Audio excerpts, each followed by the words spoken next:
नमस्कार। Sunshine of India की तरफ से आप सभी को करवा चौथ की हार्दिक शुभकामनाएं। आज हम लोग यहाँ पे करवा चौथ की कहानी सुनेंगे, जिसमें हम आपको सबसे पहले बता दें कि एक थाली लिया जाता है जिसमें स्वास्तिक बनाया जाता है और फिर गोबर का गणेश जी बनाई जाती है। फिर उसमें प्रसाद चढ़ाए जाते हैं, दिया, फूल, अगरबत्ती ये सब जला के उनकी पूजा किया जाता है। और एक लोटा होता है जिसमें हम लोग कलावा बांध देते हैं और हाथ में थोड़ा सा अक्षत्र लेके कहानी का शुभारंभ करते हैं। करवा माता की जय।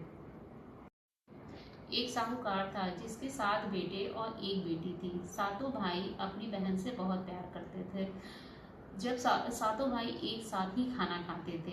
एक दिन जब सातों भाई काम पे गया, वहाँ से लौटे तो अपनी बहन से कहे कि चलो खाना खा लेते हैं। तो उसकी बहन ने बोला कि नहीं भैया, आज मेरा व्रत है। आज मैं करवा चौथ का व्रत हूँ। मेरा जब चाँद निकल जाएगा तो उसे अर्घ देने के बाद ही मैं पूजा करके ही खाना खाऊंगी। तब उसके भाई बहुत चिंतित हो गए कि मेरी बहन कैसे दिन भर भूखी प्यासी रहेगी। तो उसमें से सातों भाई में से एक छोटा भाई था, लास्ट छोटा भाई था, वो उसने किया कि पीपल के पेड़ के ऊपर एक दिया रख दिया और उसको पीपल के पेड़ के ऊपर दिया चलनी की ओर में रख दिया। फिर वो अपने जो दूर से चांद जैसा दिख रहा था, वो अपनी बहन को बुलाने गया। बोला कि बहन, चांद निकल आया है।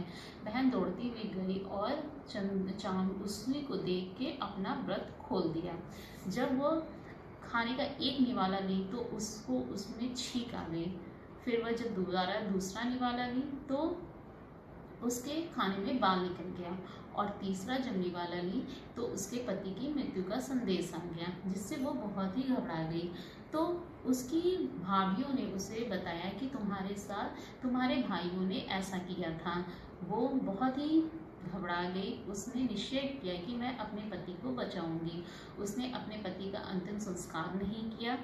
फिर उसकी दिन भर सेवा किया। उसके बाद जो उसके पति के शरीर पे छोटे छोटे घास कील जैसे निकल जाते थे, उसे इकट्ठा करके रख लेती थी।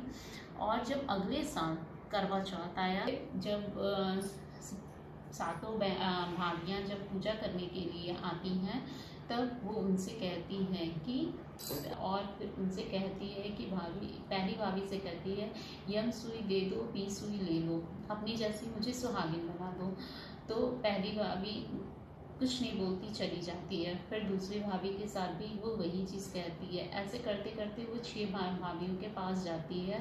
तो छठी भाभी बोलती है कि तुम्हारे पति की मृत्यु तुम्हारे छोटे भाई मतलब 7वें भाई के कारण हुई थी, इसलिए उसकी बीवी से तुम बोलोगी, तभी तुम्हारे पति जीवित हो सकते हैं। तो वो अपनी 7वीं भाभी के पास जाती है और बोलती है कि भाभी, यम सुई दे दो, पी सुई ले लो, मुझे अपनी जैसे सुहागिन बना दो। उसकी भाभी नहीं मानती हैं। बहुत ज़्यादा बोलने के बाद उसकी भाभी मान जाती हैं और अपनी काली उंगली की हाथों को फाड़ देती हैं और उसमें से जो अमृत निकलता है वो उसके पति के मुंह में डाल देती है, जिससे उसके पति जीवित हो जाते हैं।